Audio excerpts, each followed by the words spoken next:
Fucking back, boys. Instagram, come on over. What is going on, everybody? Welcome to UFC Saudi Arabia, our preview. It feels like it's been a while, but it actually hasn't been too long. It's only been a couple weeks since UFC 311, Matty. We could talk about that. We could talk about your Philadelphia Eagles in the Super Bowl. We could talk about how I wanted to chastise you for your NBA MVP bet. I saw that. We could talk about all sorts of things, but instead, why don't we talk about this card? 11 fights coming our way from Riyadh, Saudi Arabia. Matty, how are the vibes today on this Thursday? It's good, bro. Nothing, it's been a up and down week for me. I'm just ready to. I'm so excited. You know what I'm most excited about in a weird way is waking up Saturday morning and watching the fights. Yeah.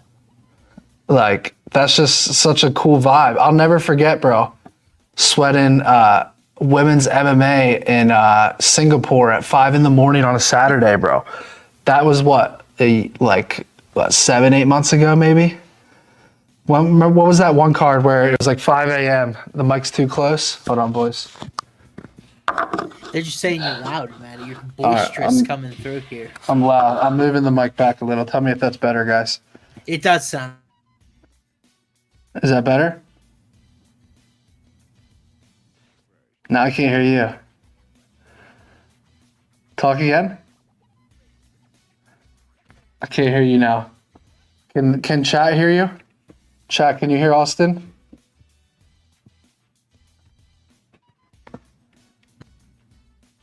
How about now? Can you hear me? I got you. All right, we're good. I think we're good. Hold on. Everyone say. Oh, you were muted on the stream, Brad said. Austin's muted. Are you good now? Yeah, I can hear you now. Okay.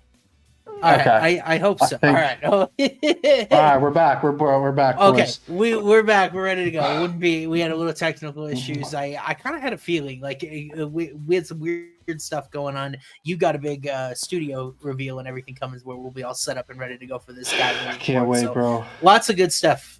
Lots of good stuff coming forward. But what are your general vibes on this card? We got Izzy in the main event. Pretty big main event that they have over in Riyadh. A couple of nice fights to close out, but some overall thoughts on the cards before we begin. Yeah, I'm gonna speak to you in sign language real quick. Hold on. But I like this card, bro. I like this card. It's first glance, it's kind of a tough betting card.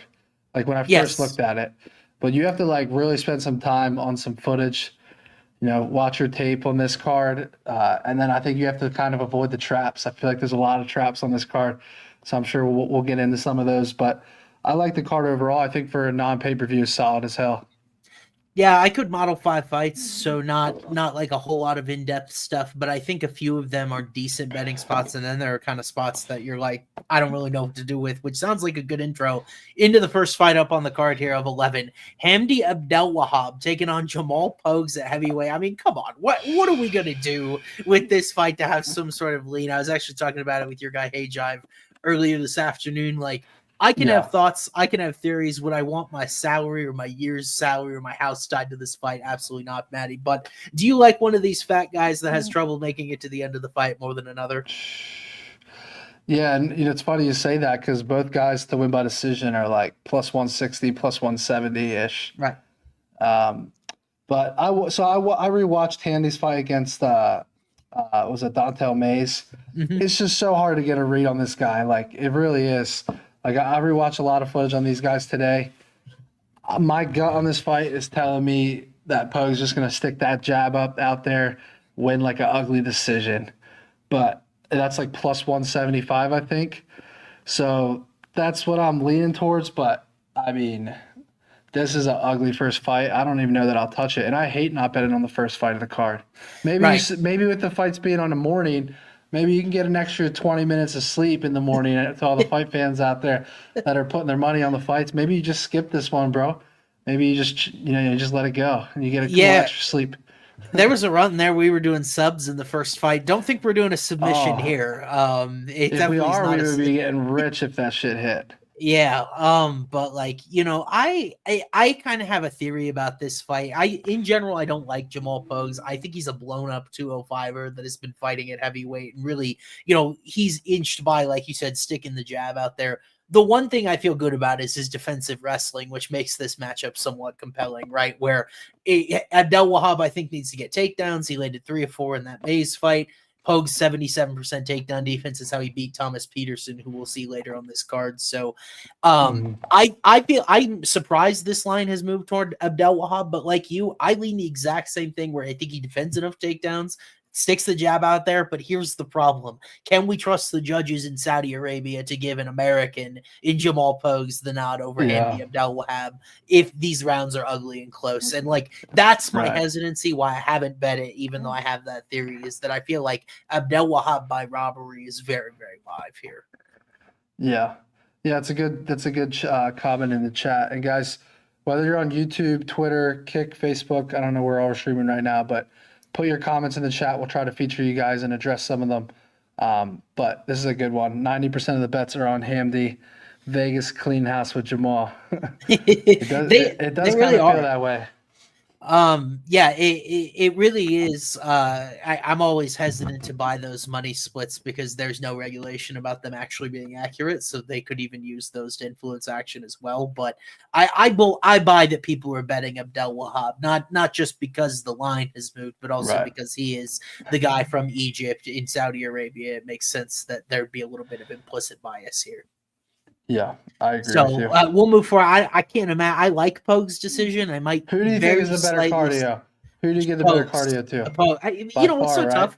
I feel like Adrlwahab was exhausted, and then he comes out after the fight and gets popped for 1 billion PEDs under the sun. And I'm like, how are you cheating and still this bad against Dante Mays? I don't really understand. So, the thing about I agree, Hamdi's power is fine, but I also feel good about Pogues' chin. I feel like this is really good matchmaking in a lot of respects. I'm the more we've talked through it, I'm starting to really like the Pogues decision. I do. I think I'm gonna sprinkle it, but like, do we want it tied in the cycle? Like, man, that would be a tough robbery. It reminds me of the Renat Fakhretdinov fight, right? Last time we were in this area. But on the bright side, if we made that the cycle lay and it lost, we would be able to do a backup cycle very quickly with it being the first fight. I'm not going in planning to fail. I agree. We probably won't touch that. We'll circle back, maybe not, but plenty of opportunity on this fight. So why don't we move on to the next one here, which is at featherweight. Lucas Alexander taking on a Dana White's Contender Series alum, Bogdan Grad here. Grad had a fun fight on the Contender Series, maybe more than it was technical, and boy, oh boy, Lucas Alexander, man, he feels like he can't get out of his own way. He was a huge favorite against Jekka Sergey, got chinned in the first round. I think at this point it is a good idea that this is a pick 'em because I don't know if we can reliably trust either of these guys yet. But there are good arguments on both sides, Matty. I'm wondering if there's one of these guys you like better than the other in this spot. This is another one. I'll say that both guys have lost a decent like the Joe Anderson Brito loss. You know how high I feel about Joe Brito. That's my guy. So I don't take much away from Alexander on that loss. But that was back in 2022. He's 1-1 since then. And then Grad on the other hand, the Tom Nolan loss. He gets KO'd in the first round, but then he rallies off 3 straight wins. And look at the versatility of those wins: decision, submission, TKO, which is pretty nice. I have to lean his direction here. What's the number? -1 to 2. You like Bogdan in this fight? I think so. I think I was hoping to get a little bit of plus money if I was going to sprinkle that, but I think I would lean his direction here. I'm not paying -125 for either of these guys in this matchup. Yeah, I bet Alexander at +100, which was certainly a different number. So, like, I understand your pause and your hesitancy there, but I do feel like he should be favored. The distance work we saw against Steve Petersen, overall he comes in with a +3.4 striking success rate. I feel really, really good about it. Thank you very much. I look like the MMA guru. I try not to be the MMA guru. That's my general model. But a +3.40 striking success rate for Alexander coming into this one. And you ready for this, Matty? Bogdan Grad on the Contender Series has now eaten over 10 significant strikes per minute. The next highest mark on this card is under 6. So dude is a damage machine. I feel like Alexander pieces him up at distance. It'll all come down, I think, if Grad can get those takedowns. If he can, I could buy that, Grad ends up winning this fight, but I thought Alexander should be a slight favorite. odds probably are what they should be now. So I took a little value, but I'm not sure I'd play it right now. Yeah, that's fair. Yeah, I'm not touching either of these guys at chalk. I'll tell you that much. So yeah, that's my opinion on this fight. Who knows where this line could end up? Because Alexander was as high as plus 180 a couple weeks ago. He's now minus 125. I don't know if he'll keep soaring toward minus 150 as we get toward fight day. Do you like an outcome for him? Alexander, I think I have to lean points. Grad was pretty durable in the Contender Series. Points is plus 250 is the favorite here. But I'm expecting Alexander, at least at distance, to probably be 20, 30, 40 strikes up. So if you said that led to a late TKO sort of finish, that'd be fine. Alexander's basically a 0 on the mat, so I think I can throw out submission as far as a potential outcome. And I do feel like Grad is the better grappler. So I can't see him engaging there. But if you wanted to go round 2 KO at, I'm sure it's a pretty nice number here. Yeah, round 2 KO 11-1, round 3 14-1 for Alexander, and the decision is plus 250. There's probably a decent way you could make that work if you wanted to play kind of that mounting damage angle. Yeah, fair enough. Yeah, well, we'll move on. I mean, like, this could be a quick show. We could talk about a lot of other things at the end of the show if we wanted to, because there's only 11 fights and we're kind of flying through them, but this is the first one at least I could model. And I think it's a great fight to talk about, but this would be way higher up on the card if it wasn't in Saudi Arabia. Jasudavicus taking on Bueno Silva. This will be a ranked fight at women's flyweight here. I think it's a good one to really test this run of Jazz. She's won 3 in a row, and now Myra's coming back not only off the title loss to Raquel Pennington, but remember she was cut open in that Macy Chasson fight, ended up losing that one via a doctor stoppage when she was like starting to win the fight, and then the cut got so bad that they had to rule it off. So I liked Myra. Yeah, Myra was a badass, dude. Like she's like telling Dana, she's telling the stadium, like, let's keep it going. Like she doesn't get fazed by shit, you know. Like it was unfortunate they stopped that fight because it was just a bad cut. She wasn't really hurt at all. Yeah, and if I remember, it was a bad cut and it wasn't in a particularly precarious position. It was just so split open that doctors were concerned about, like, not her vision or anything, but it's just splitting open and being disgusting. But do you have a lean in this guy, Matty? Because I think it's my favorite fight to bet on the entire card. Okay, so I agree with that, but it's not on a specific fighter. So this is one of my favorite fights to bet on the card. I'm hoping we're talking the same language here, but I like 2 different things. Possibly the fight to end by submission. Okay. It's like plus 375. Okay. Either way, right? Either fighter to sub the other fighter. The fight to not go the distance, I think you can get around plus 230, plus 225. Before everyone starts yapping in the comments, taking women's MMA fight to not go the distance, this is one I think we're on the right side and the right number on it. Yep. I thought it was going to be way closer to like plus 150 on that number, or just like a small lean towards, you know, the fight not going the distance. I was shocked when I saw. I think it was plus. Do you know what it is on FanDuel? I think it was like plus 225 here. I'm taking a look now because I didn't even consider this fight's total. It's minus 290 to go the distance, this fight, bro. I love the plus money on this fight to not go the distance. I love that. I do too, Matty. I've only got this fight minus 125 to go the distance because both of these ladies are so active with the submission game. Like that's how Myra has scored most of her UFC wins thus far, 1.5 attempts per 15 minutes. But honestly, dude, I'm playing Myra and I'm playing Myra sub in this spot. I feel like if you get her at a number, she's some absurd number north of 5-1 by win by submission she's 7-1 to win by submission here, bro. And like the tendency is overwhelmingly there. Think of the girls she submitted. She submitted Holly Holm. She submitted Stephanie Egger. And Jazz is probably the best ground player of any of those 3, but I played her money line first and foremost. I played it at plus 220 when it was a little bit larger than this. It's come back. There's been a little bit of buyback. But I also love a sub here because that's just kind of how Myra fights. She got 4 submission attempts off against Rocky Pennington. Like, I think that her tendency is too good. And the biggest thing that I come back to is I like Jazz in general, but she's 0-2 inside the rankings. Remember, the Tracy Cortez fight was really bad at distance. I don't think it's crazy, Matty, to think about a Myra standing KO in this spot because she's shown power, and she was really starting to beat up Chasson before that doctor's stoppage. I like Myra leaning inside the distance, but probably by sub, but I don't want to rule out a KO. I'll tell you one thing. In the clinch, she throws some nasty elbows, and she's very violent. like up close. Like, but I could also see Jasmine getting easy takedowns and raining damage on her too, and Myra threatening from her back. No matter how you spin this fight, I don't know how you don't just bet it to knock it at distance. Like whether it does or doesn't, the number to me feels really off. Plus I think I just looked it up. It's plus 215. Fight the knockout at distance. You cover both girls by TKO, KO. You cover both of them by submission, which they both have the ability to win by KO or submission. Like legitimately in this fight, there's so many ways this fight could go. Imagine Myra's same cut opens up again. It could be a doctor stoppage. She could take damage off of her back in this fight. She could threaten off of her back in this fight. Both girls are dangerous. I think you take the fight to knock at distance and you pray that it doesn't go 15 minutes. But I really like the number. Yeah, bro. And can we flash that comment about Myra's cardio up? Yeah. Like, she was in this frantic, high-paced fight against Rocky Pennington. I don't feel badly about her cardio. I'd invite you to go back look at the Menon Fioro fight where she was a huge underdog in that fight. Fioro is a beast and a horrible matchup for her with her takedown defense, and she competed for all 15 there, I thought. So I don't really have concerns in a 3-round fight. And to me, this is Myra's weight class. I feel like she was always a little undersized at 135. She was able to get the choke on Holly Holm, but we really saw that against Pennington.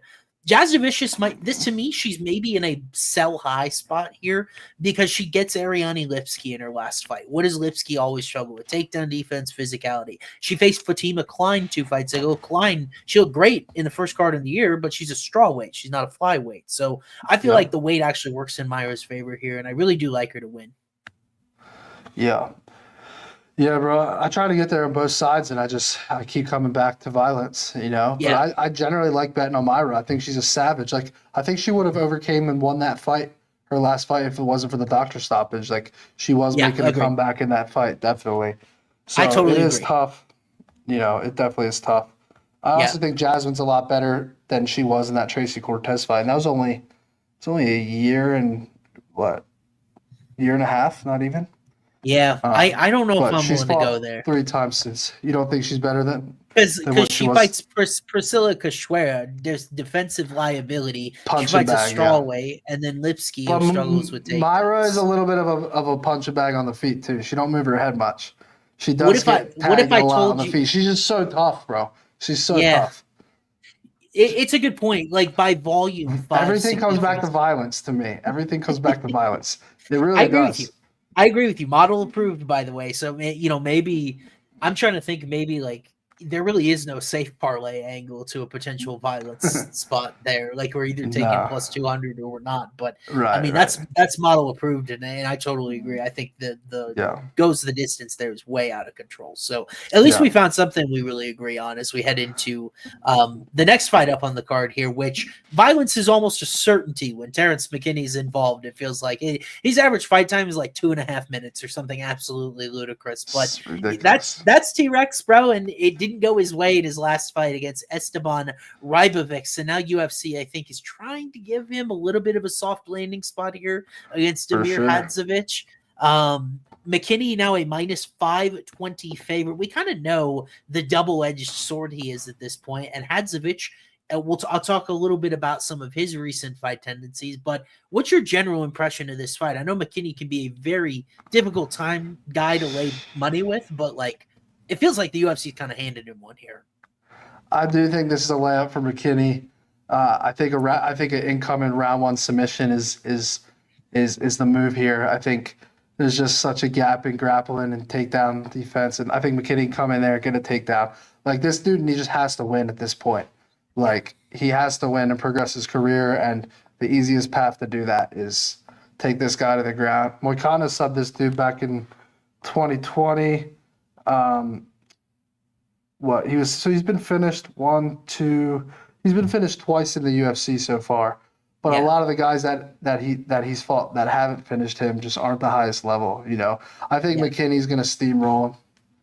I think so too, and some of the odds on this fight are very, very funny. McKinney by submission plus 110, McKinney by KO plus 200. You add them together, he's minus 345 to win inside the distance, which is like, I had that bet as circle as maybe we could take a look at it, but geez, I mean, it's pretty much the same thing. Like I rolled out a McKinney points angle with Rybovics, but the thing I liked about Rybovics was his his submission defense.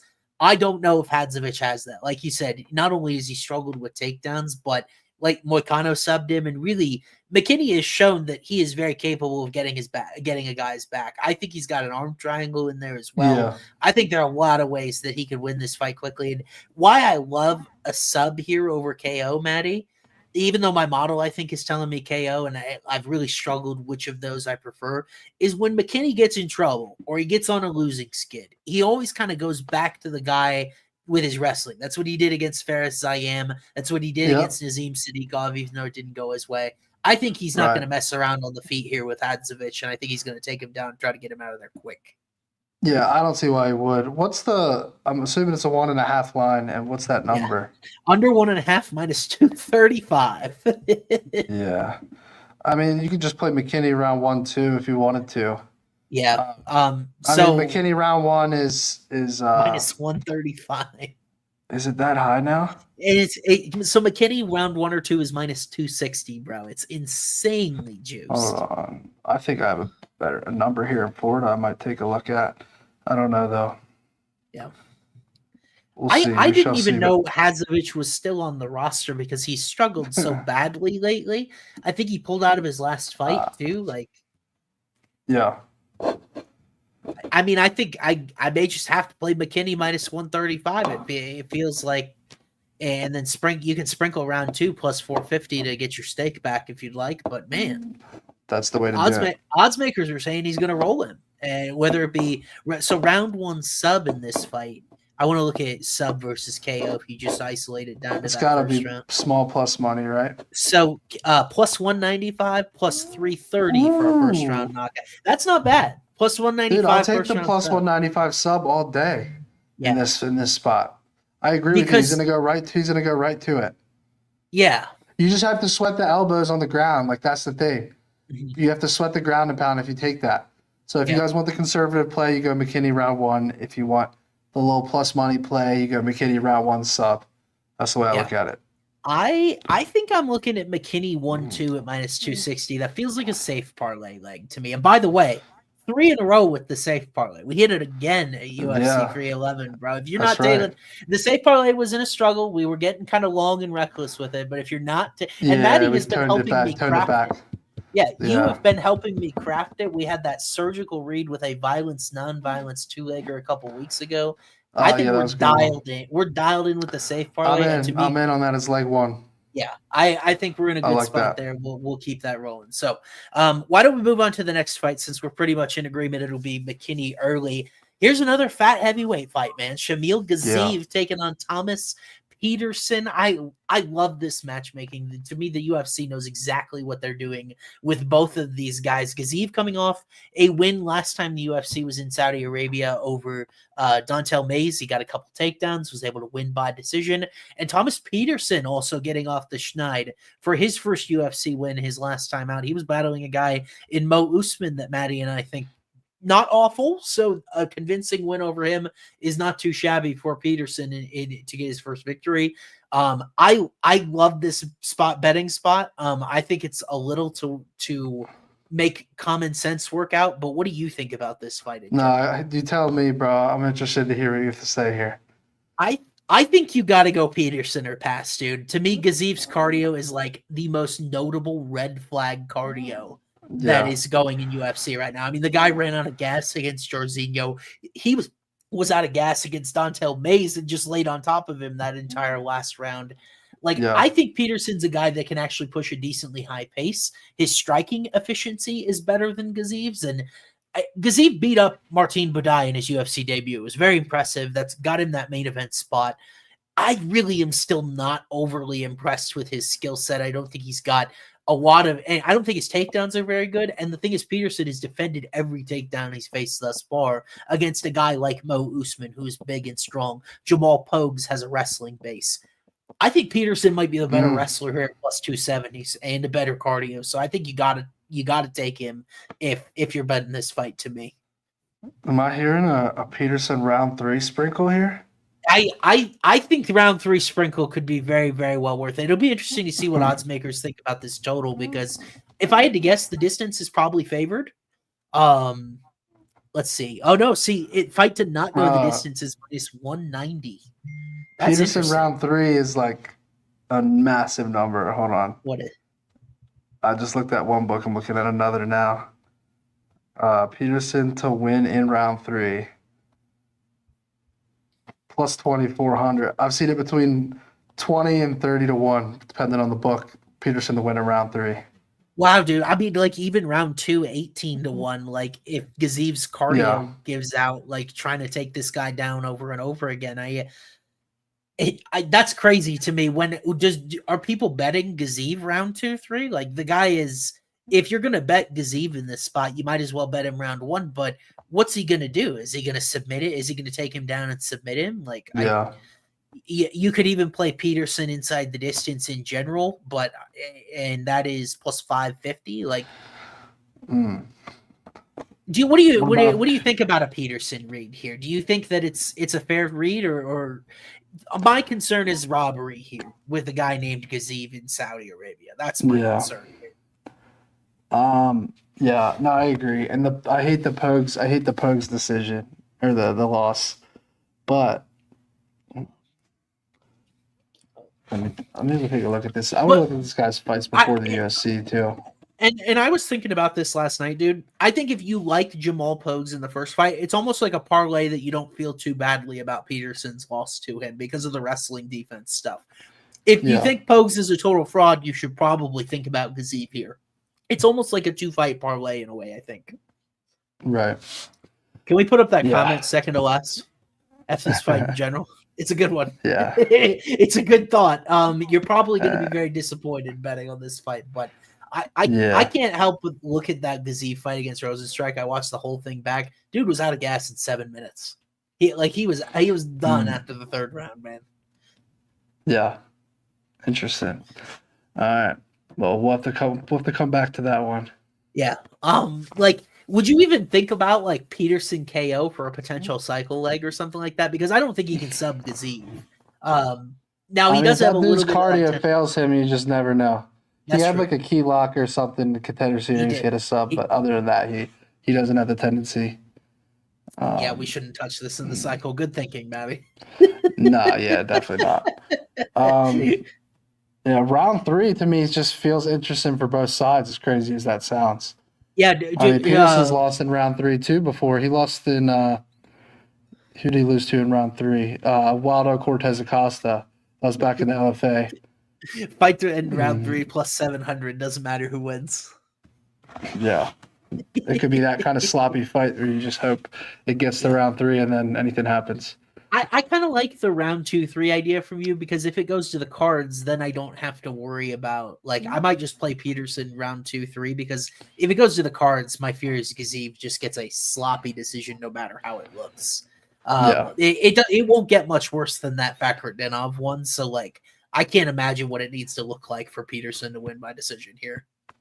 Right. Okay. Let's move on, bro. All righty, we'll move on. I'm glad that we have come to a bit of consensus that fight sucks. This one maybe a little bit better. Kind of an interesting match made here with Khan Ofli loses the Ultimate Fighter finale to Myron Santos. Ofli was a little bit of a favorite in that fight, or he was actually a little bit of an underdog in that fight. My apologies. Ended up really getting trounced by a guy in Santos that people are generally high on coming off the Ultimate Fighter, but we shall see.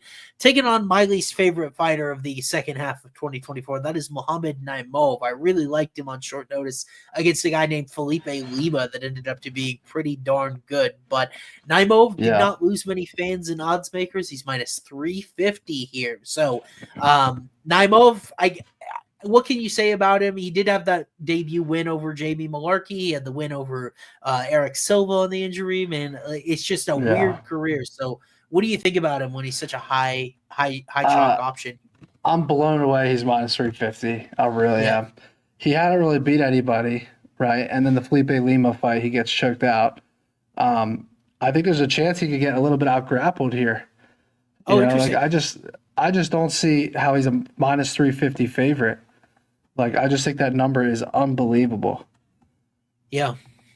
I don't know who I'm getting and where. Like, I don't know if he struggles with the weight cut, but Felipe Lima is a guy I had a lot of respect for, so I didn't necessarily. Now that we know that Lima has shown such a well-rounded skill set at 135, that it's not the worst loss to take in the world. But this is a guy that took Nathaniel Wood down 4 times, and Wood is a guy that I think the world of. If there's a fringe ranked guy, a featherweight, Naimov, why I really felt so confident is because of the level that he showed in that Nathaniel Wood fight, and really his endurance in that fight seemed to improve. And then against Lima, it kind of took a step back. And so I agree with you. I think it's really tough chalk to play. I guess I would pick Naimov to win, but it's really hard to trust him at this number. Yeah. That's a fair point you made on Nathaniel Wood, by the way.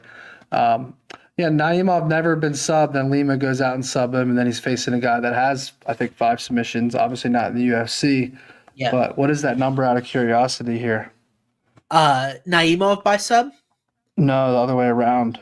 Oh, Ofli. It's 10-1. 10-1. It's the second most likely outcome for him. Yeah, notice how both guys by sub are around the same price, yet Naimov is a minus 350 favorite. That's pretty wild.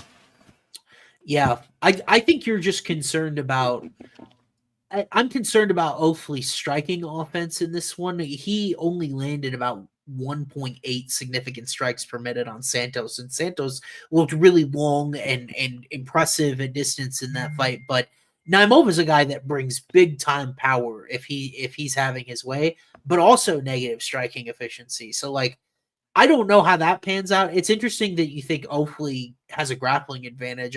He didn't land one on the Contender Series against Santos, but a little bit undersized. But I kind of was leaning Naimov sub just because I feel like it might be a little bit undervalued because we haven't seen that sort of approach from him in UFC. I don't think it's been ideal in really any of his matchups, but I don't know, man. I kind of have a hard time putting my finger on what this is going to look like because the Ofli sample is so small.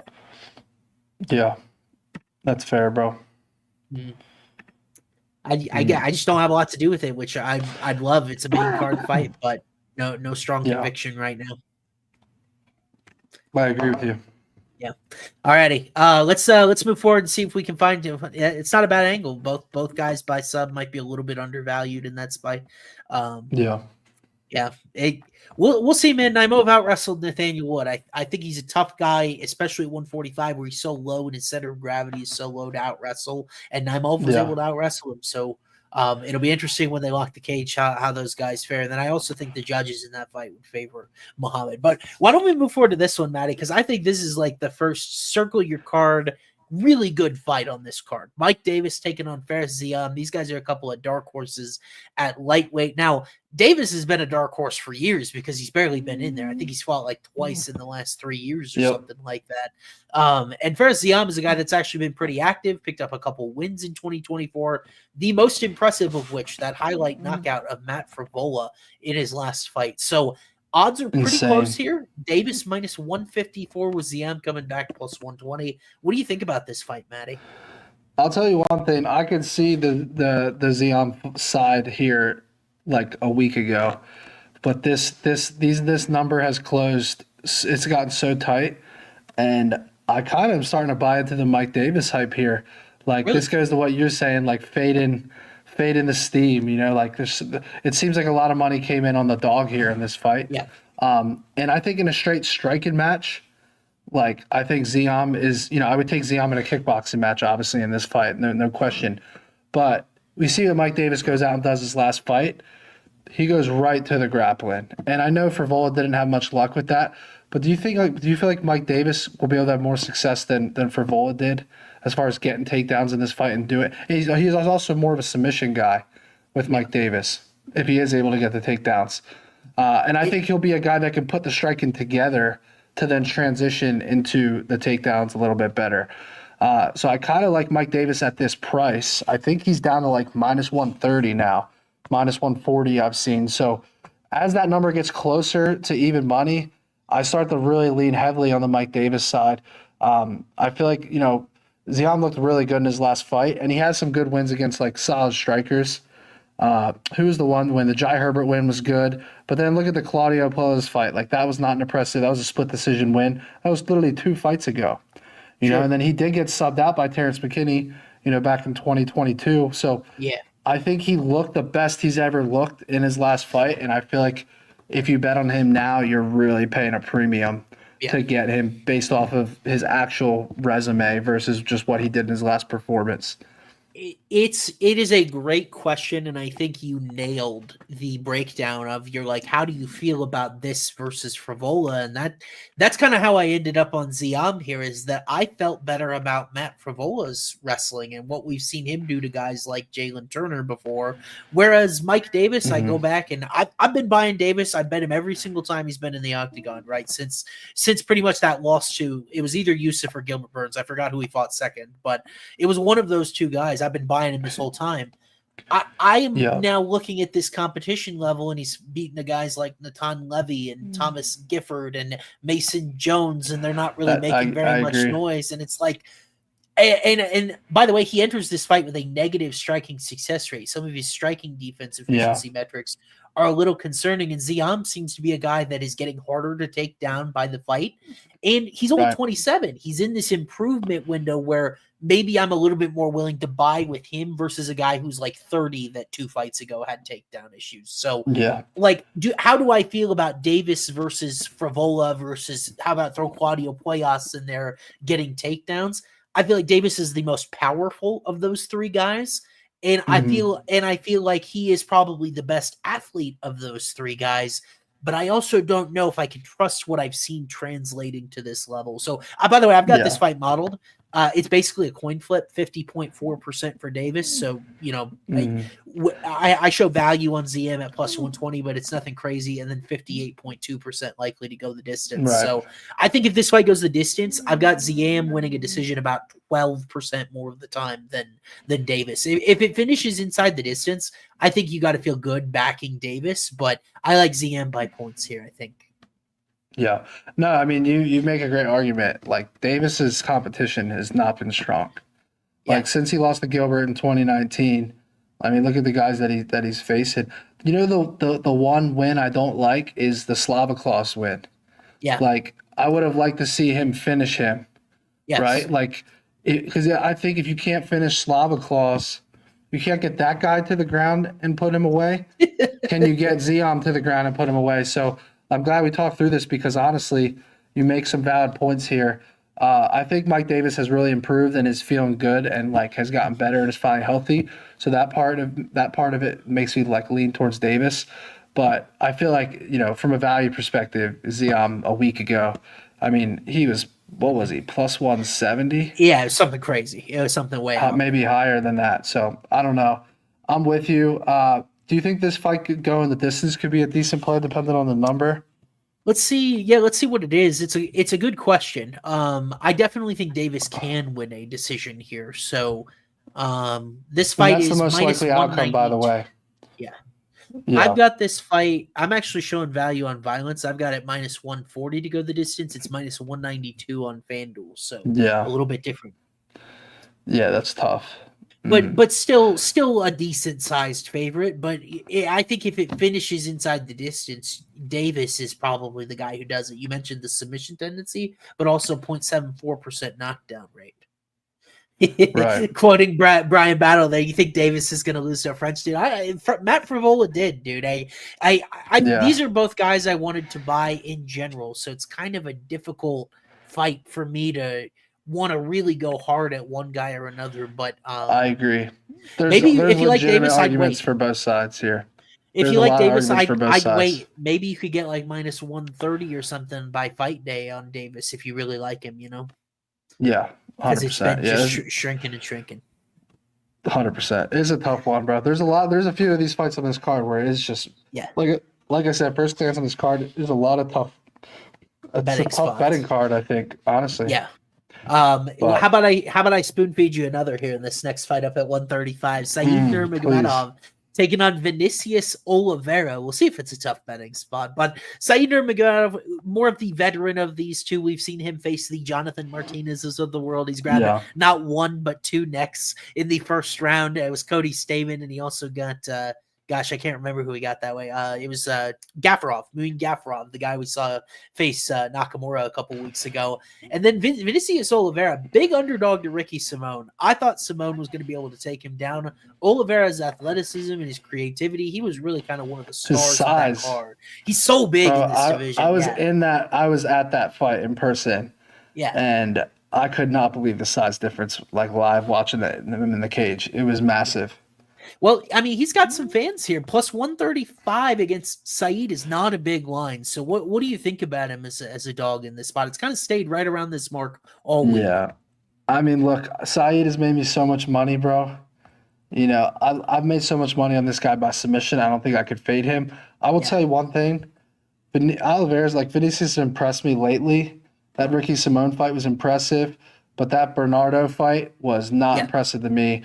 It was like KO of the year or whatever, but the dude was already done when he scored that round 3 KO. And round 2, there was seconds away from Vinicius being stopped, laying on his back, getting ground and pounded.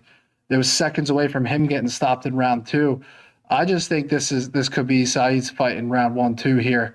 But if Vinicius shows he's a dog again, then he could edge it out. But I just can't fade. I can't fade the Nurmagomedov here on this spot. I know he's not a Khabib Nurmagomedov. He's not related to Khabib, but I like Said here still. I think he's got tons of finishing equity. Yeah, I mean, Said's kind of more fun, right? Like he is much more so willing to operate with his hands. I actually don't think plus 190 for Nurmagomedov by decision is really that bad here, because like you said, Oliveira struggled a little bit in that Sopai fight on the ground, but I think Said wants to keep this standing. I feel like he's the better striker of these two. Just cleaner, you think he wants a little to keep bit more this standing? technical. I do. Yeah. Well, I mean, first of all, he's had trouble wrestling in general, just a 16% takedown accuracy. So only landing about 1.5 out of every 10 that he tries. He does have a good front choke. I think if Oliveira begins front to choke wrestle, is ridiculous. Yeah. We got to comment the best ninja choke in UFC. It's definitely up there. I think Kevin Holland's got a really good front choke. Vicente Luque obviously has a very good front choke, but Said's is up there, and he's gotten it on a couple of guys. But neither of these guys are typically guys that look to shoot, and it's interesting that Oliveira's been matched up pretty much with 3 guys who try to wrestle, and Nurmagomedov's not really that sort of matchup. So I think that alone is interesting. I think I'm going to play a unit on Nurmagomedov points here, and I think he wins a competitive decision. Fair enough. Yeah, I love Said in general, bro. I kind of feel like the UFC wants to push this Vinicius kid, though. So that part does scare me. But I like Said, dude. I just can't get out of my head Vinicius in round 2 against Sopai. I just can't get that out of my head, bro. He was seconds away from being finished, and no one even talks about that anymore. It was this close for him being TKO'd in that fight. And then he comes out and looks really good in that next fight. That's the problem. Right. But the thing is that I was tweeting it as it went along. It felt like Ricky Simone, bro, was just making a lot of small mental mistakes. Like Ricky Simone was all of a sudden forgetting how to dig underhooks, and like all of these things that Simone has been such a high level wrestler for a long time. It's like, how is he struggling so legitimately with this? And some people have said Simone has really started to physically decline just from all the wear and tear of being in the UFC for so long, which I can buy a little bit. But the important thing to know, if you like Oliveira, Said has never been finished. 18-3 as a pro, all 3 losses coming by decision. So like, if he finished Said Nurmagomedov, that is an emphatic statement that he's arrived. But Hayden, actually, in our expert picks, which you should check out on homeoffight.com, we have a few of us make some expert picks on the panel, give a quick reason as to why. He called him Walmart brand Yuri Prochazka, is what Hayden called Vinicius Oliveira, which I think comes from maybe keeping his hands down, being a little bit creative. But to me, Said is just very clean. He's very technical, and not a ton of power. So that's why I kind of like the decision here. Yeah, and don't forget, he outstruck Jonathan Martinez and took him down 3 times. You know, he lost that fight by decision, but that's still pretty impressive. Yeah. I had a Martinez ticket. I thought Saeed won the fight in that one. I would have given him the Yeah, decision. And can we put up this comment? Did you see the video, Matty, of these two guys playing ping pong at I media day did. the other Home day? of Fight. We posted that on Home of Fight, bro. That's We're great. we're not we're not taking violence when those guys are playing ping I pong a know, couple right? And days that's before, are we? yeah. Maybe now they're gonna play the decision in the cycle. So I Maybe couldn't play Saeed by decision. I don't care what the number is. This guy's a finisher. Saeed? I mean, Does he have a KO with one. UFC? He does. He has Oh, he two had KOs, 2 KOs, and 3 submissions, bro. He's only won what? Okay, so he has twice three by wins by decision. decision. So Yeah. what's that? 5-3. Yeah. 5-3 by 1, finish. 2, 3. Yeah, yeah. Just depends on competition, really. Interesting comment. I like that comment a lot. The Woodson versus Padilla dilemma, where one guy was a very toolsy prospect, the other guy maybe written off, but not quite in the rankings yet. Interesting comparison.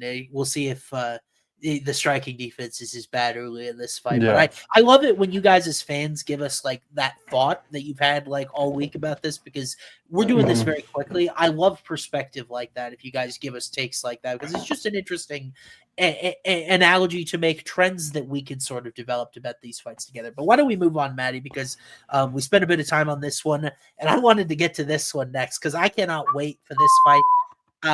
I don't know if this is a great betting spot, but I have just such a strong feeling about what's going to happen here between Sergey Pavlovich taking on Jairzinho Rozenstruik. These guys, two of the hardest, heaviest hitters at heavyweight, man. Like, if you want to show someone a ranked heavyweight fight, like a generic version of what it looks like, it is this fight, bro, between these guys that are looking to put each other's lights out.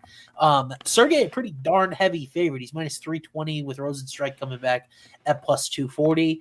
What do you think about this one? Do you think the chalk is appropriate with Pavlovich, who's coming off his first loss in quite a long time? Yeah. I'm buying low on Sergey Pavlovich here. I think he's going to rush him. I think he starches him in round 1. I've gone back and forth in this fight, spent a lot of time on it this week. And the part that sticks out to me the most is who Sergey fought his last 2 fights. Tom Aspinall, which don't forget, he slightly wobbled Tom before he got put away. Like, right? He caught him a little bit on the feet. And then the fight after that, it's a guy in Volkov who's just a physical specimen and nightmare for anyone. 7'1", crazy jab, like just very well rounded. In this matchup, yes, Jairzinho is probably the more technical kickboxer. All that is true, but is he have enough tools to stop Pavlovich from just fucking rushing him and just starching him early? Because I don't think he does, bro. And then I know you're not supposed to do MMA math, but my God. Pavlovich put away Tuivasa in 2 minutes. That was a split decision with Jairzinho versus Tuivasa. And then Jairzinho just doesn't have he don't look for finishes enough, like I feel like if you don't hurt Pavlovich, like he's just gonna keep coming forward and come at you. And it reminds me of the Francis Ngannou fight, right? I know Pavlovich is not Francis Ngannou, but Ngannou's like, fuck this, I'm just marching forward. I'm not gonna be technical, but I'm gonna throw until I land one. And that's exactly what I see happening in this first round with Pavlovich. I think he marches forward, and he puts Jairzinho away. You can only stick and move so much with Jairzinho. I mean, 78-inch reach to the 84. What was Volkov's reach? Something ridiculous. It's something crazy. It's in the 80s for sure. Let me look it up. Yeah. Like, again, Pavlovich had so much aura, and people were talking so highly on him, and then he fights 2 of the top 3 heavyweights in the world, and he loses. And now we're not willing to take him to do what he was doing his whole career to Jairzinho. I'm willing to do it. I'm taking him round 1 to get a finish. It's 80.5 is Volkov's reach, by the way. Matty, we are so dead in lockstep here, by the way. Round 1 KO plus 110 on FanDuel for Pavlovich. Sign me up. Don't even think it's a bad thing that you get plus money. Sign me up. This before Aspinall and before Volkov, who, by the way, they were training partners, like you said. Like, there was a lot of weird stuff around that fight. Nobody could stand with this guy. Curtis Blades went out in a couple 6 round ones in a row, bro. Yeah. 6 round 1 finishes in a row. Then he fights the two of the 3 best heavyweights in the world and loses, and you're not willing to back him now. Like, I think he goes right back to it. He can't lose 3 in a row here. And Jairzinho is good, but like, there's levels. I just feel like, you know, I just feel like there's levels. Yeah. You ready for this? So it's not even like we Yeah. have to ask. Rozenstruik's been finished in the first round 3 times, so it's not like he's some sort of durability guy. And here's another stat for you that I had pulled. Rozenstruik is 1-5 against guys who have ever held a top 5 ranking in UFC. His only win was Tai Tuivasa, and he just got that win and went to a decision with Tuivasa in his last fight. Yeah. So I think Rozenstruik has proven, what I put in our expert picks, he has proven that he cannot hang with these big boys. And Pavlovich might be, from a punching power perspective, the biggest boy of all. And the weird thing, we also haven't seen Pavlovich have to grapple. From some of his regional take, I think he's a little bit underrated there. Like, I think he was somewhat prepared. I'm not ruling out ground and pound in this fight from Pavlovich. Yeah. Like, I think there are layers to Pavlovich that we have not seen because only Volkov and Aspinall have been able to stand with him and live to tell about it. But I don't think he's going to have to at this point. Rozenstruik's been chinny before. Remember the Ngannou fight where he did just rush forward and put Rozenstruik out? I think he's a little chinny. I think Rozenstruik's a little chinny, which is the worst thing in the world to be against Pavlovich. I love KO here, bro, and if we can finagle the cycle in a way, it's -210 for Sergey to win by KO. I don't think that's a crazy bad number just in general, but I'm not opposed to putting. I'm honestly not opposed to going Sergey round 1 KO in the cycle, and then leaving it up to the people, right? If you guys want to make it less risky and just take the KO, then go for it. But I want plus money on my cycle leg. You know, I'm going Sergey round 1 KO in the cycle. That's gonna be the first time I've ever done that. Matty, what about something absolutely bananas? We do Pavlovich round 1 KO, McKinney round 1 sub, and then throw a decision in there. Something absolute. Oh my god, I'm in on that. I mean, okay, I don't know if let's do that for the cycle, but I'm in on that in general.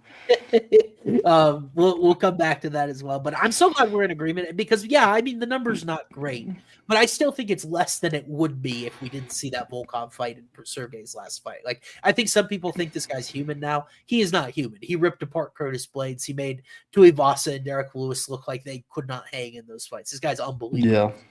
I love him in this spot, and I'm glad you do too. So why don't we move on to the KO here? Let's KO co-main event. Easy for me to say. I think this is another banger of matchmaking that was pretty surgical here between Shara Bullet Magomedov taking on Michael Venom Page. This is a one-off for MVP at 185. It's because these two are two of maybe the best technical strikers, very different styles in UFC right now. I think we're all looking forward to seeing how this fight looks, but as it stands right now, Shara is about -200 to win it. He has become a regular on the Saudi Arabia main cards over there. Do you think he can get it done again here, or are you looking at MVP as maybe a dog shot? Bro, I'm blown away by this fight. This is another one, okay? If this fight wasn't at 185, I would be fucking hammering MVP. Really? I'm still considering taking him, but I feel like that's the only reason this number has moved so crazy. I mean, go watch the tape on Shara, bro. The dude gets tagged in the face a ton. Yep. MVP is so hard to hit on the feet. Shara has not shot a career takedown. He said he's not going to in this fight, and I believe him. Me too. And I'm just sitting here wondering what makes him a 2-1 favorite besides his last name in this matchup, because I think MVP beat the shit out of Kevin Holland on the feet. Like, it wasn't crazy volume-wise, but he landed some huge shots that a normal chin isn't handling. And I know people think lowly of Kevin Holland, but at least right now. But from a stand-up perspective, the Kevin Holland's very good on the feet, you know? And I just look at MVP's resume, and unless you think he's washed, like, how are you laying -200 against him? I don't understand it at all. I like MVP money line here as a dog. The only thing that scares me is the weight class, but I like him as a dog here on the money line, and I also think the KO at 6-1 is insane. I think it's absolutely insane at 6-1. Like, Shara's shown he has a good chin, but what else does that mean when you show you have a good chin? That means you're getting hit. And the dude, maybe you can fill us in on the numbers, but the eye test shows that Shara gets hit a lot in the face. It's analytical too. Just a 42% striking defense. That is the worst on this card. It's tied for the worst with Con Ofli. So there you go. Yeah, it's like your eyes match the math, and like I love Page knockout here too, Matty, because the one concern of betting Page money line and throwing a decision in there is sometimes he can be a little low volume, right? Like that's bitten him in some spots. Maybe you think on the feet against Ian Gary, when he was on the feet there, he didn't put out very many numbers, right? So I think that's a concern when Shara is a guy that is very active. He throws a lot of volume out there by way of kicks, but they're not really always impact strikes, if you know what I mean. Like they're kind of like kicks to the leg or kicks to it's like more annoying than it is damage. And like I could see Page winning a decision by way of big shots. I could see him finding the kill shot, but he's got a big reach advantage here, and MVP's head defense is top 5 in UFC. Like nobody touches this guy flush, right? And nobody has throughout his entire career. So like I think at this point, this number has come down a little for MVP. I think it's because it's so wide. I took Armin Petrosyan against Shara. I took Michal Oleksiejczuk against Shara. At one point, I would like to not lose money opposite Shara, and it always feels like they try to have him win. I know. They try to have him win these fights in Saudi Arabia because he's very marketable and very fun. I could see Shara winning a volume decision here, but I think I kind of like Page KO as like a prop sort of play in this fight. I agree. I don't disagree with that. I just think that Shara's too expensive on the money line. Yeah. This is by far the trickiest test for him. Like, it's not even close on the feet. Yeah. You know, I mean, I like Michal Oleksiejczuk. I like Armin Petrosyan, but like MVP from a defensive standpoint is just so hard to hit, dude. He's so hard to hit. What was I read a tweet the other day that it was actually mind-boggling. I'm trying to find where that was now. Something on his striking defense. Yeah, when you run this fight back and you like look at these guys' resume, bro, MVP went to a razor tight decision with a guy that nearly beat Shavkat, whereas Shara is getting all of these striking only matchups, and like he goes to the 3rd round with Antonio Trockley, he goes to a decision with Michal. Like the spinning double back fist against Petrosyan was by far the most impressive thing that he's done in UFC. Like, dude, not long ago when Bruno Silva took him down a few times, you know. I feel like resume favors MVP heavily here too. If somebody were to grapple, who do you think it would be? I don't think either of these dudes is shooting a takedown. I know. Analytics I think it would be MVP, but I don't think either will as well. Yeah, I mean, like I feel like shooting a takedown in this sort of fight's almost as bad as losing the fight, right? Exactly. Yeah. So I can't see either of these guys shooting, to be honest with you. Yeah. I like MVP, but again, tough fight. This matchup could bring out the best in MVP in terms of volume and strikes landed. Like MVP might be so comfortable. Yes. Yeah, I'm telling you, that's another reason I just like this KO. I mean, how do you feel about MVP's power on the feet? I mean, he broke that guy's skull in Bellator, if you recall, when he punched that guy's nose in and absolutely demolished him. So I think it's pretty good. And I'm about to say something absolutely blasphemous, dude. Striking match. No takedowns allowed. You taking Shara Magomedov or Kevin Holland? Because I've got my answer. I'm taking Holland, bro. Yeah. I feel like Holland's got better hands, and I feel like he's got more power. Yeah. I think Shara's just more creative, you know. He's just a more creative striker. That's true. Yeah, bro. This is just tough to be. Why not? I love the KO sprinkle. I have to play the KO sprinkle. The number's just too good. I'm pretty sure it's 6-1, bro. What is Shara points here? Is it the most likely outcome of the fight? Because of course it is. Yeah, plus 120. Oh, depending on the book. Oh, I've got plus 140. It's still not very appealing when the guy that he's fighting doesn't get hit very often, and you're not gonna take him down. Yeah, I have a hard time playing Shara here, man.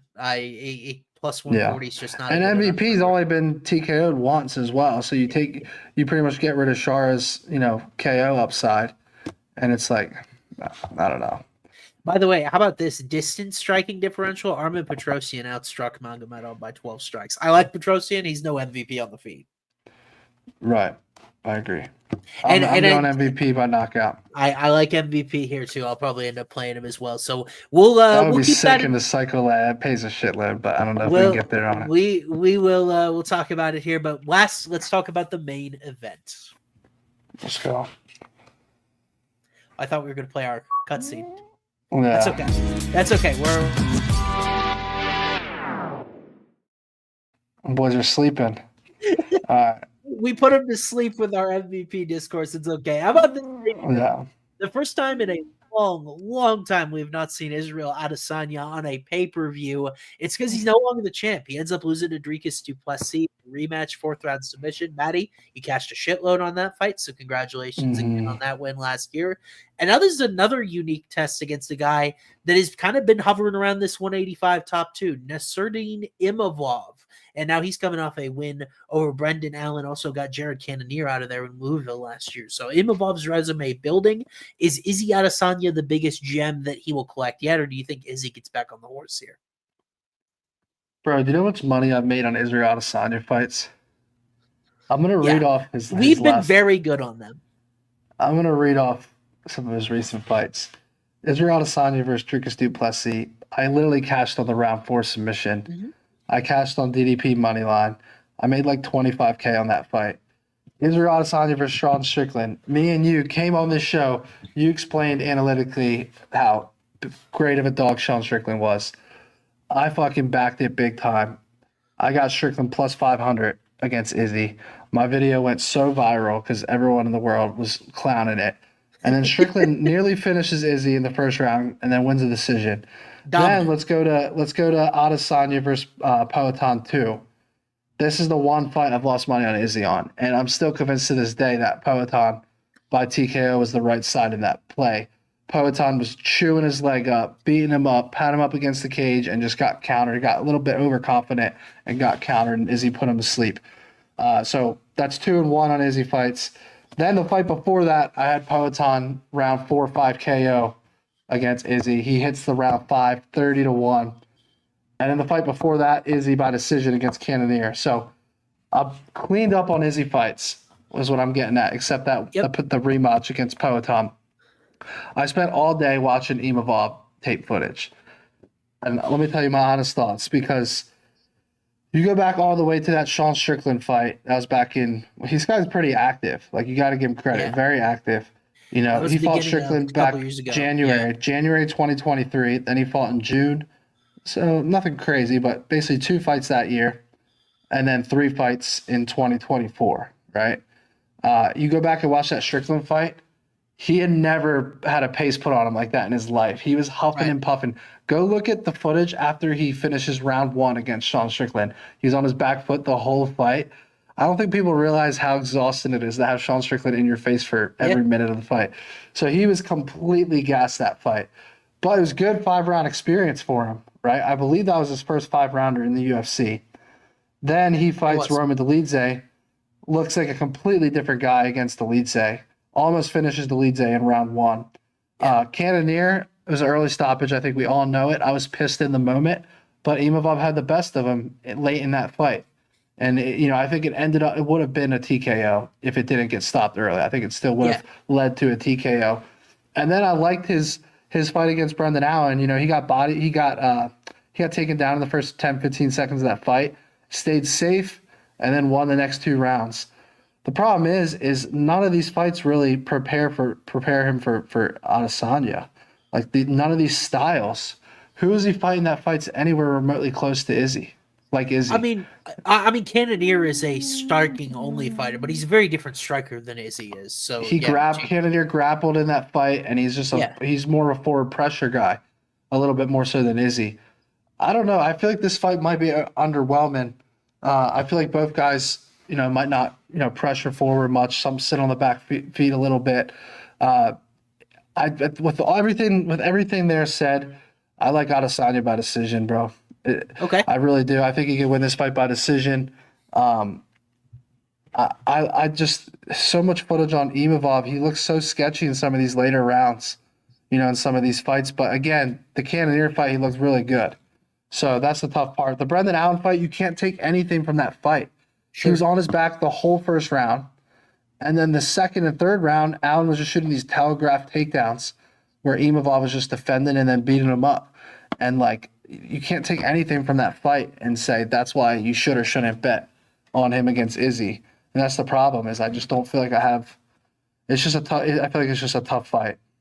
Yeah, and in our comments, by the way, thanks guys for being so active. It's kind of split 50-50 down the middle. We're going to be split on the show. I love Nasruddin Imavov here, bro. I've got him a -125 favorite in my model. The model's correctly predicted the downfall of Izzy Adesanya, and I think it's because when you get at 35, declining power metrics, declining striking efficiency at distance. Like he got the better of Du Plessis at distance, but it wasn't any sort of route right before Dracus was able to get to his wrestling. And he's just not very active. Only about 8 significant strike attempts per 15 minutes. Remember the Snooze Fest fight he had against Yoel Romero, which feels like a half decade ago at this point. Like he's just not very high volume, and I don't know if he's going to gas Imavov out, I think your point is very interesting, that I think Nasruddin will have to fight differently here than he did against all those guys where they were trying to grapple him because he was better at distance. I think Imavov is going to have to grapple in this fight and mix that up because he is the more well-rounded guy, but I think he's capable of doing it. And Izzy is not. Izzy's been protected from this sort of matchup for a long time. He had the Poetan fights, he had Strickland, he had Cannonier. Like, he hasn't really had a guy that has shown the ability to get takedowns like Imavov has, especially early in his career. Imavov was more of a wrestling threat. Also, 1.2 submission attempts for 15 minutes. I like Imavov by sub or decision here. Don't necessarily have a strong lead towards one or the other, but wouldn't surprise me if he finds a way to get him out of there. I love the money line at plus 130. I agree with you that, like, I just like this fight to go the distance. Like, my lean would slightly be Izzy, but when you look at the numbers, Izzy by decision is plus 140, Imavov by decision plus 300. Hold on, let me see what it is on this book. I just think that you get that Imavov's the higher volume guy, the younger guy. I don't know that he's going to be able to sub Izzy. Like, I know DDP did and kind of made it look easy once he got to it. Yeah. But I just think that, I mean, how many subs does Imavov even have? He doesn't have any in the UFC, bro. 0. That's crazy considering he has over an attempt per fight, pretty much. On his averages. That's almost telling, though, you know? Yeah, maybe they're not the best attempts. Yeah, it's a good point. Yeah. I don't hate Imavov by decision. Like, if you wanted to sell me on that for the cycle lay, I would take a look at that because plus 310, like, to me, you're going to get the higher volume guy, the younger guy in a main event that I think is going the distance. Yeah. And it's just a solid number, so I'm not opposed to that. Initial leans Izzy by decision, but again, the numbers isn't that great. I just like this fight to go the distance. It's not terrible. I've got it -145 to go the distance, so not showing betting value, but it is a favorite. I would lean that way too, I think. But I don't want to leave behind Imavov's sub, I guess, is when I'm talking about backing him specifically. But that's my biggest bet of the week, and it will be, is on Imavov's money line. But I agree with you that I think more often than not we see all 25 minutes. Yeah. Izzy threw 90. He landed 97 strikes against Du Plessis. That's actually more than I thought it was. Yeah. I thought he looked great in that Du Plessis fight. I think he was going to the body, like he was landing to the body nicely. You know, he was mixing it up, and he looked like Izzy. You know, so it's hard to. That's the part of it that makes me want to go back to him here by decision. And then I also see Imavov huffing and puffing in a lot of these 5-rounders. Yeah. You know, just based on all the footage I watched today, it feels like every fight. Again, the Cannonier one, he looked the best by far. But you almost wonder if Izzy will pressure a little bit more than he normally does in this matchup. You know, is he going to come forward more and try to lay it on Imavov a little bit? And I think that is a possibility.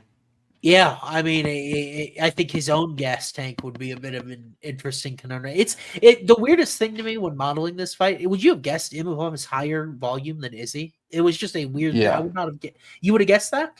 Yes. I feel like Imavov's always protecting his cardio. I never feel like he is pushing a pace of any sort. Yeah, but I just feel like Izzy feels like lower volume than what most people think. Because Izzy is so technically on so many feints, you know, it's like I don't want to hate on the guy in any way. Right. No, that's exactly it, though.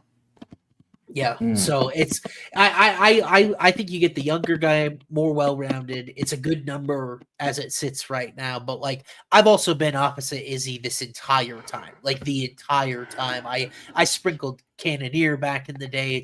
It's just tough to sell me on a guy that doesn't have elite power, no grappling upside. And really the last time I think he covered his betting number was Paulo Costa so many years ago. So Yeah. the betting number is a lot shorter now than it has been historically, though. Like I mean, Yeah. he opened around this minus 150 mark against Rikas even. So it's like it's not often you see him in such a short number. But I can't help it. The Barstool guys tweeted out yesterday, like, "What am I missing? Why is he almost minus 160?" And I'm like, I want to bet more on this fight now. You know. Yeah, it's tough. The fight to go the distance is minus 175. I like that as a parlay piece a lot, honestly. I mean, you now have both these guys have their share of 5 rounds. Obviously, Izzy has tons of experience, but Imavov has had his share of 5 round experience too. So I feel like both guys will be able to manage their cardio and go 5 rounds. Both guys have really good chins. Like, outside of Peloton putting away Izzy, who's really KOing him. And then Imavov has been super durable. I mean, he's fought against some heavy-handed guys. Phil Halls, Chris Curtis, Cannoneer. He's Shabazian. Like, I just haven't seen has Imavov even been? Imavov's never been finished in the UFC. Yeah, Imavov's never been finished. Adesanya 5 round experience, technically sound, defensively sound. I don't know how you can't like the fight to go the distance here at minus 175. I think it's my favorite play on the main event. Okay. Yeah, I totally get it. I'm a little bit behind that, but I don't hate the logic whatsoever. So, Matty, why don't we move forward? Let's call it parlay time, and we'll see what we can build both of the safe and cycle variety.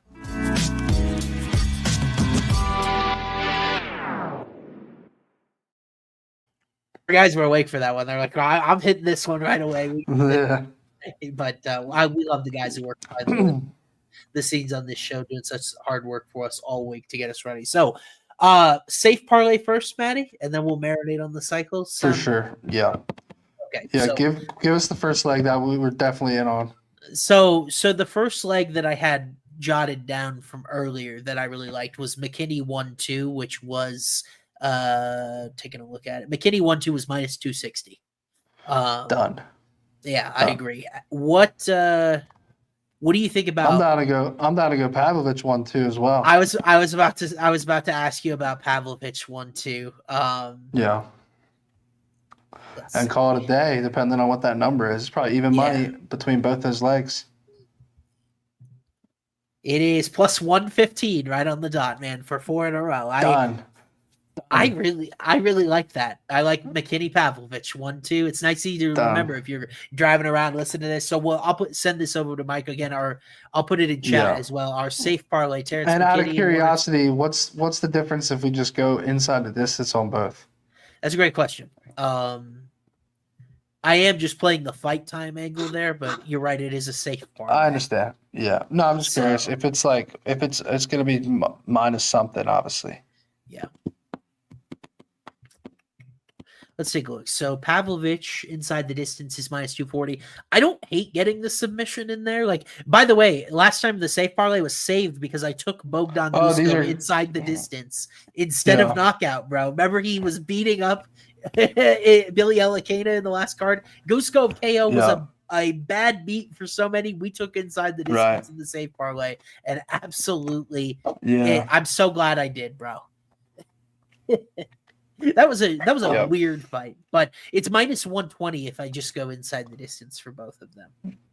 Yeah, that's up to you. I feel like taking 1-2. To me, they're in danger of losing. McKinney ain't getting around 3. Pavlovich, I think, is possible to get around 3, but unlikely. But McKinney ain't getting around 3. I'd be sweating if that one made it to the third round because I think Jairzinho might be outpointing him at that point. So, It scared me a little bit. Pavlovich, yeah, for sure. All right, let's stick with that. So we're gonna go McKinney round 1-2, Pavlovich round 1-2, and when I slap those together, it is plus 115. That'll be this week's safe parlay going for 4 in a row. So if you guys tail, There we 4 in a go. row on the safe parlays. Yeah, it's become quite literally Mm. the Brinks truck meme that we've made it out to be. But we'll Yeah. look to keep it rolling. So, Matty, about the cycle now, because I think it's a tough week for props. We only have 11 fights to choose from as well. It is So, not easy whatsoever. It really Yeah. isn't. I think we have to go McKinney sub, bro.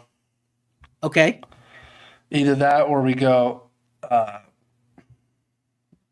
I mean, what other sub would you look at? You would look at the Bueno Myra. Silva Jasmine Yeah. fight. I think if we were going to take Myra sub, we'd probably want to throw like Pavlovich knockout or something shorter. In there, Right. Yeah. where that's the really difficult angle. But I really like Myra sub in that fight too. Let me put some math to it. I've got Myra sub at easy for me to say. Oh my god, it's something crazy compared to 701. I've got it at plus 375. Myra sub. Right.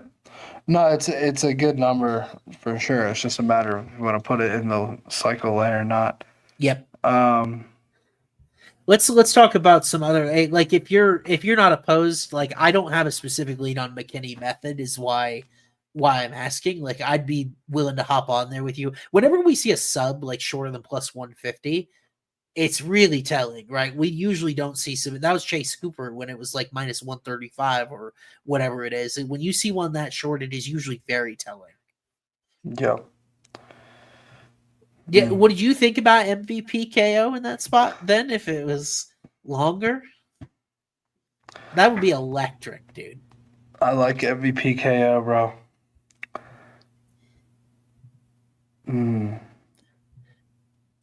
My If we go favorite is- MVP, if we go McKinney sub, I would go MVP KO for sure.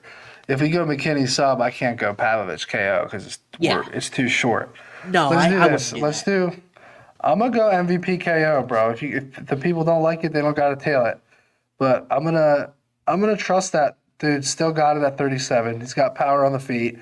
Shara Magomedov, like you said, 42% striking defense, constantly gets hit. Yep. I think I'm gonna roll with it, bro. I really do. Let's run that. Let's run that. The question is the decision leg, which we have a couple options, but I'm gonna go MVP KO. I mean, McKinney sub. yeah, either McKinney or Myra. If I go Myra, this thing's gonna pay a fortune. And then Thomas Petersen decision to close our eyes. I'm kidding. Has Jasmine ever been subbed before the UFC? I don't think she has been subbed. Don't think so. And that's her world too. Oh, I know. It's really tough. I mean, Myra can sub anyone though. Yes, she can. I don't think it's a 3 crazy wins out. by submission, 0 by 0. She's 3-0 in submissions, so she's never been subbed. So just MVP KO and Myra sub already is 59-1. It's already 59-1. No, I'm going McKinney. I can't get there on Myra. I'm gonna hammer that fight to not go the distance though. But yeah, I'm gonna lock in McKinney by sub. So we have 2 legs. We got MVP KO, McKinney sub. Yeah, And then we need a decision lay. Decision, which I like Ziam, I like Saeed, I like Pogues, which is terrifying. Yeah, no, Pogues is yeah. Holy crap! Look at our graphics, guys. Look what they already got up there, Matty. Jeez, Louise, look at that, guys.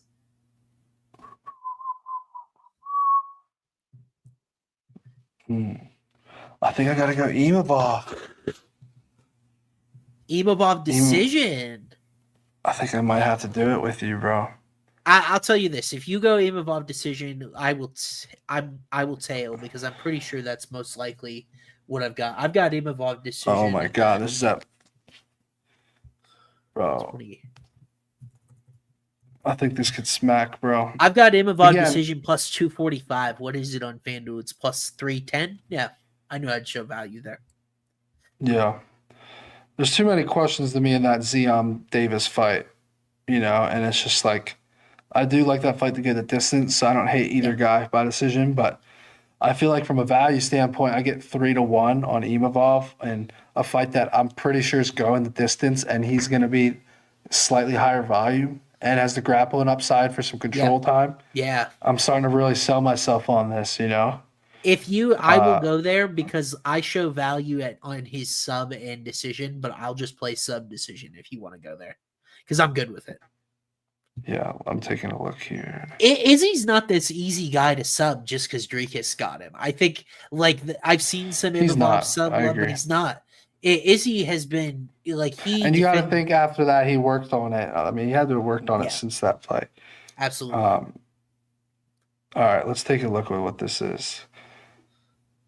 All right, so 3 legs, Imavov, or start from the bottom to the top. So we got McKinney by sub to start the lay. The easiest leg is up first. Then we got MVP by KO. The hardest leg is second. And then Imavov by decision. 63-1, bro. Yeah, I really like it. I'm in favor of all 3. Like MVP, probably not my favorite knockout on the card, but I do think it's the way I want to play him instead of points. Actually, when I look at KOs, not a whole lot standing up out there. We were a little bit split on Lucas Alexander. I wouldn't want to put that in the cycle anyway. I think we call it this, bro. I like this a lot. I'm with you. Yeah. All right, I'm in. We got to finalize? MVP's the hardest one for sure. Okay. MVP's got to come in and knock out the 15-0 guy in Saudi, but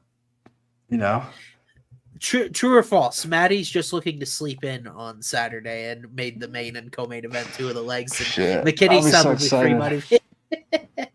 I just said sleep. That 60. Yeah. So let's see. MVP is not carrying the bullet. I think I like Naimov inside the distance at plus 160, but I don't know how I feel about KO versus submission. Ofli really struggled in his debut, but Naimov's also not the most reliable customer. To me, play Naimov ITD plus 160. Forget his money line at minus 300 or whatever. If he's going to dominate, he's going to dominate. I'd much rather play a smaller play there. Yeah.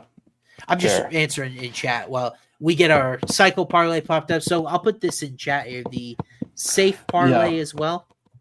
By the way, chat, we have 2,100 people in the live, so I appreciate everyone that's tuning in.